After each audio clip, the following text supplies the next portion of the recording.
Imagine a world of walled cities. Great empires felt safe behind their stone fortresses. They believed their large, slow-moving armies were invincible. Then, a storm gathered on the vast open plains of Mongolia. It was a storm of men on horseback. They moved faster than anyone thought possible. They fought with a ferocity and intelligence that shattered civilizations. This was not just another barbarian horde. It was an army led by a man who would change the very nature of war. A man whose name would echo through history, whispered in both fear and awe. His name was Genghis Khan. He did not command a traditional empire. His people were nomads. They were herders who lived and died on the harsh, windswept steppes. They had no great cities. They built no grand monuments of stone. Their wealth was in their horses and their families. For centuries, these tribes fought among themselves. They were divided and scattered. But one man saw a different future. He envisioned a unified nation. A nation bound not by walls but by loyalty and a shared purpose. He would take these scattered horsemen and forge them into the most disciplined and effective fighting force the world had ever seen, creating an empire that would stretch from the Pacific Ocean to the heart of Europe. The world was not ready for Genghis Khan. Before he was the Great Khan, he was a boy named Temujin. His life was not one of privilege. He was born into a world of constant struggle and brutal tribal politics on the unforgiving Mongolian plains. His father, a minor clan chief, was poisoned by rivals when Temujin was just a child. His own clan abandoned him, his mother, and his siblings. They were left to fend for themselves in the wilderness. This harsh upbringing did not break him, it forged him. He learned to hunt. He learned to survive. He learned that loyalty was the most valuable currency. Betrayal was a lesson written in blood. As a young man, Temujin began the long, arduous task of building alliances. He possessed a powerful charisma. He drew them through sheer force of will. He built a reputation for generosity and for fairness. He rewarded loyalty fiercely. He punished treachery without mercy. In 1206, a great council, a Kurultai, was held on the banks of the Onon River. The leaders of all the unified tribes gathered. They proclaimed Temujin as their supreme ruler. They gave him the title Genghis Khan, meaning the universal or oceanic ruler. He was no longer just the Khan of his clan. He was the Khan of all the Mongol people. With his nation unified behind him, he turned his gaze outward. The Mongol army was unlike anything the world had ever seen. Its heart was the nomadic warrior and his horse. Every Mongol man was a soldier. He learned to ride a horse almost as soon as he could walk. He could shoot a bow with deadly accuracy from the saddle, even while galloping at full speed. This was not a skill taught in a training camp. It was a way of life. The Mongol horse was small and hardy, able to survive on little forage and endure incredible distances. A single warrior would often have a string of 3 or 4 horses.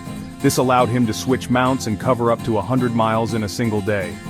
Genghis Khan organized this force with brilliant simplicity and ruthless efficiency.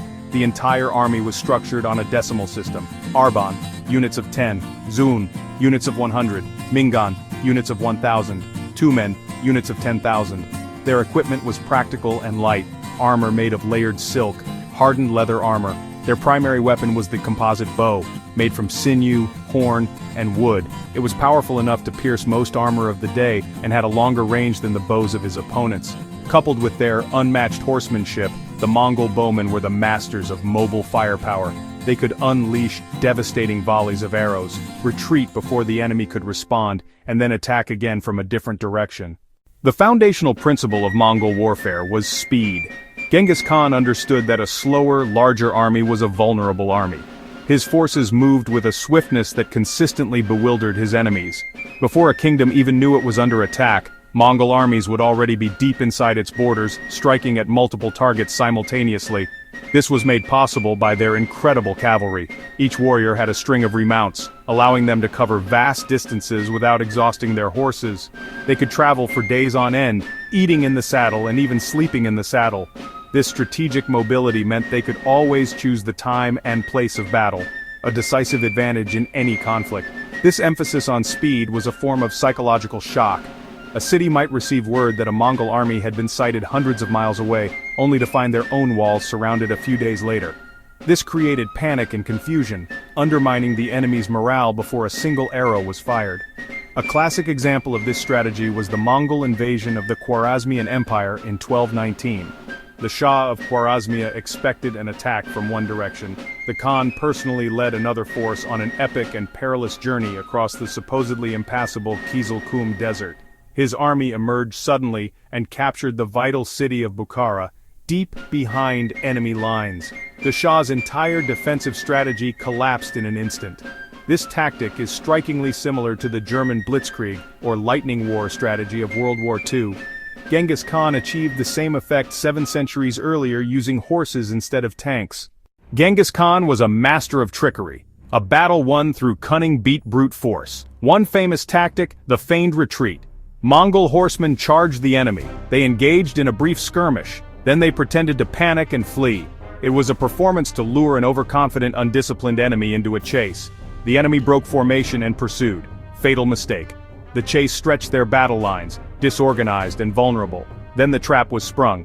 Retreating Mongols suddenly turned on their pursuers. Fresh Mongol forces hidden in flanking positions emerged from forests, from valleys, from behind hills. The hunters became the hunted. The enemy found themselves surrounded, exhausted, completely cut off from reinforcements. The engagement was not a battle, it was a slaughter. This tactic worked time and again from China to Europe. Armies fell for the ruse, commanders' arrogance blinding them. The Mongols also used deception to seem larger and more intimidating. At night, each soldier might light multiple fires. They tied branches to horsetails to kick up dust. They mounted dummies on spare horses. These tricks played on fear and often led to surrender without a major fight. Deception was central to Genghis Khan's philosophy. Warfare was a mental game. His spies and scouts gathered personality details about enemy commanders. Genghis Khan tailored strategy to exploit those traits. By shaping the battlefield and controlling enemy actions, the outcome was often decided before fighting began. Perhaps Genghis Khan's most terrifying and effective weapon was not his bow or his horse, but his masterful use of psychological warfare. He understood that fear could travel faster than any army and could conquer cities that swords could not. The Mongol policy was brutally simple: surrender and live, resist and die. When the Mongol army arrived at a walled city, they would first offer terms. If the city opened its gates, its people would be spared and incorporated into the Mongol Empire. Artisans would be put to work, engineers would be put to work, young men could join the Mongol army. But if the offer was refused, the consequences were horrific and absolute. When a city chose to resist, the Mongols would unleash the full measure of their fury upon it after it was conquered. The slaughter was often total. They would systematically execute the population, sparing only a few to serve as a chilling message to other cities in their path. These survivors were deliberately allowed to escape. They would flee to the next city, bringing with them terrifying stories of Mongol brutality and the utter futility of resistance. This strategy, known as terror bombing in the modern era, was designed to break the will of the enemy. The tales of destruction spread like wildfire, ensuring that the next city the Mongols approached would be far more likely to surrender without a fight. The fear he inspired was a weapon that cleared his path forward. Initially, the Mongols were a nomadic people with little experience attacking fortified cities. The great empires of China and Persia laughed at the idea of horsemen breaching massive stone walls. However, Genghis Khan was a brilliant learner and adapter. He knew to build an empire he had to conquer cities, so he made siege warfare a priority. He didn't invent the tech himself, he absorbed it from the conquered. Whenever a city fell, he spared engineers, craftsmen, military experts. Those specialists were forced to work for the Mongol army, creating a multinational mobile engineering corps. Chinese engineers built siege engines on site, catapults, massive crossbows. Persian experts taught trebuchets, powerful counterweight machines hurling enormous stones. The Mongols quickly became proficient in siegecraft. They would surround a city, cut off food and water, then bombard it relentlessly with projectiles, rocks flaming naphtha diseased corpses. The Mongols also used innovative and ruthless tactics during sieges. They would often round up prisoners from the surrounding countryside and force them to the front lines.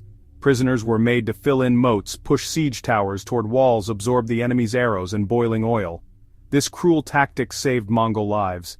At Urgench, the Mongols diverted a river to undermine the walls. A section collapsed, warriors poured through the breach. By the end of Genghis Khan's reign, no wall was high enough, no fortress strong enough.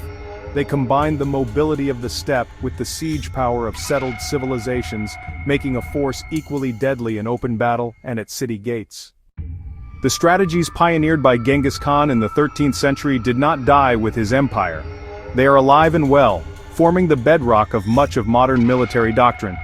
The concept of blitzkrieg is a direct descendant of the Mongol strategy: speed, surprise, and encirclement. German panzer divisions like Mongol cavalry Tumans bypassed enemy strongpoints. They struck deep into the rear, disrupting communications, causing systemic collapse. Modern special forces operations are another clear echo of Mongol tactics. Small elite units operating deep behind enemy lines, gathering intelligence, disrupting supply lines, coordinating with local allies.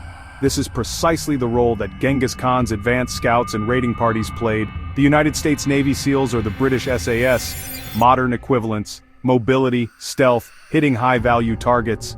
These are principles the great Khan would have immediately recognized. The use of GPS and satellite communications has replaced the Khan's network of horse-mounted messengers.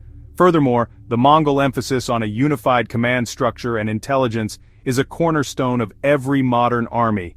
Genghis Khan's decimal system created a clear and unbreakable chain of command, ensuring his orders were executed with speed and precision. Today, military organizations are built on similar hierarchical structures to ensure cohesion and control: spies, scouts, merchant informants. This is the direct ancestor of today's sophisticated intelligence agencies, like the CIA or MI6. Modern warfare is information warfare, a concept Genghis Khan understood intimately. Knowledge of the enemy and terrain was his greatest asset. While the methods have become more technologically advanced, the fundamental goal of conquering the enemy's mind before conquering their territory is a direct legacy of strategies perfected